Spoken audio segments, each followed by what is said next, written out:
Today I'll be playing the recently buffed Golden Knight and Giant Skeleton on Path of Legends inside of the top 200. Alright guys, so in our first game here, so the Golden Knight got a buff to his dash damage, a 8% dash damage buff, which is pretty massive, especially if he's dashing on multiple cards, which is why you have the Tornado in the deck to clump things together, so he's dashing on top of more things. And then if he eventually gets to the tower, which is often what you want to try to do with the Golden Knight, that's where you're really going to notice the buff. And then the Giant Skeleton got a 6% health buff, which is pretty noticeable as well, especially because the Giant Skeleton already has a pretty large amount of health. So because this deck, obviously the Golden Knight Giant Skeleton pair very well, and if you guys remember a few months ago, this deck was actually meta. The only difference is it has the Evolved Firecracker in the deck, because now that there's evolutions in the game, you want to ideally try to fit a evolution in the deck, and the Firecracker pairs very well with the Tornado as well. So he's going to go for the Goblin Barrel. We're going to have a Barb Barrel ready, and I think we can just go for a Ghost in the back. And because the Golden Knight, his range is still, not as good as it once was, that's what they ended up nerfing, and then it ended up not being as good. But now with the damage back, I do think it's going to be back in the meta a little bit, and certainly better than the Monk. The Golden Knight, you could argue, is worse than the Monk. A lot of people thought it was probably the worst champion in the game, but now I feel like Monk might be the worst in the game after his buff. I think we definitely are going to be seeing him again. So there we go. We get the dash on top of the tower. It didn't end up hitting the Bandit, but either way, that was pretty solid, I would say. We're going to go for a Firecracker here and then get a Giant Skeleton down. Perfect timing to go for the Giant Skeleton because we're playing it same lane as his Cannon Cart. And let's see what he wants to do here. He's going to go for a Dark Prince. So this Giant Skeleton is going to be solid because the bomb should hit the Cannon Cart if it moves up a little further. Yeah, there we go. That's definitely going to deal with the Cannon Cart. And yeah, that's going to be in range. Oh, he snowballed. That was actually a very good play. I thought the snowball was going to allow the Cannon Cart to get on the tower. Never mind. I said it was a very good play, but it ended up not really mattering that much. I'm just going to go for the dash. Just to maybe try to predict something he dropped. He didn't go for anything though, but it's alright. Let's just go for the Firecracker. I think in double we're going to be able to get a very valuable Golden Knight NATO, potentially. It's very difficult for him to stop. The Golden Knight is also very good against Rascals, if you guys didn't know. So let's see what he's going to do here. He is going to go for the Rascals. Let's go for a Golden Knight here, and then we're going to try to get a NATO going to kind of clump everything together. I maybe should have NATO closer to the tower, so that was kind of my bad, but it's alright. This is actually quite a good matchup because of having the Barb Barrel. It's pretty difficult for him to get damage, I would say. He's finally going to get the King activated, which is bound to happen with this deck because even if it's not off the Firecracker, oftentimes if they have the Tornado, they're easily going to get the King activated eventually, but it's not something that really matters that much. You can usually win. Oh, look at that. That Giant Skeleton is just going to kill everything. It's going to kill the Rascal Girls, and it's going to hit the Firecracker.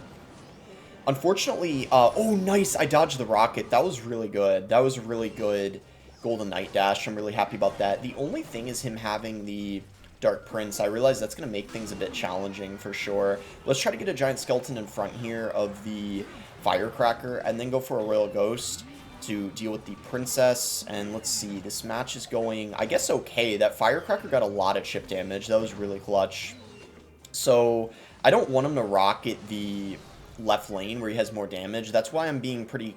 Let's actually get the King activated here, especially because he played that further back. He gets one Goblin hit on the tower, but at the end of the day, it was definitely worth it for the King activation, where the Goblin Barrel is just getting so much, value. That way I can actually ignore it. Or what I'm trying to say is the Goblin Barrel gets a lot more value when you don't have the King activated, because there's just so many situations where you have to defend it, whereas when you have it activated, sometimes when you're in a pickle, you can ignore it, which can be very helpful. So Golden Knight dash coming in on top of the Rascals, that's what I was talking about, and he's going to go for a mini juke on the left. Luckily, we're not going to fall for that, and let's go for a Goblin Drill here, try to get some chip damage. Maybe we can get a lineup going with the Magic Archer. Yeah, let's actually go ahead and do that. Try to line up here. Yeah, we do that. Really good stuff over there. That's why the NATO is just kind of the... you need it. It's kind of the MVP in this deck for sure. So we're going to get a Firecracker going here. We're going to go for a Royal Ghost, and let's send in the Drill. I think we got this for sure, though. I don't really see how he's going to win this. He's going to need probably another rocket on the tower, and at this rate, I don't think he's going to be able to pull it off. Yeah, he rockets the King Tower. That's going to be GG. Pretty nice win here. I'd say pretty easy matchup as well. Alright, we found our next scheme here against Walter. We do have Golden Knight in our starting hand. We could just chill for a second or two, see if he wants to do anything.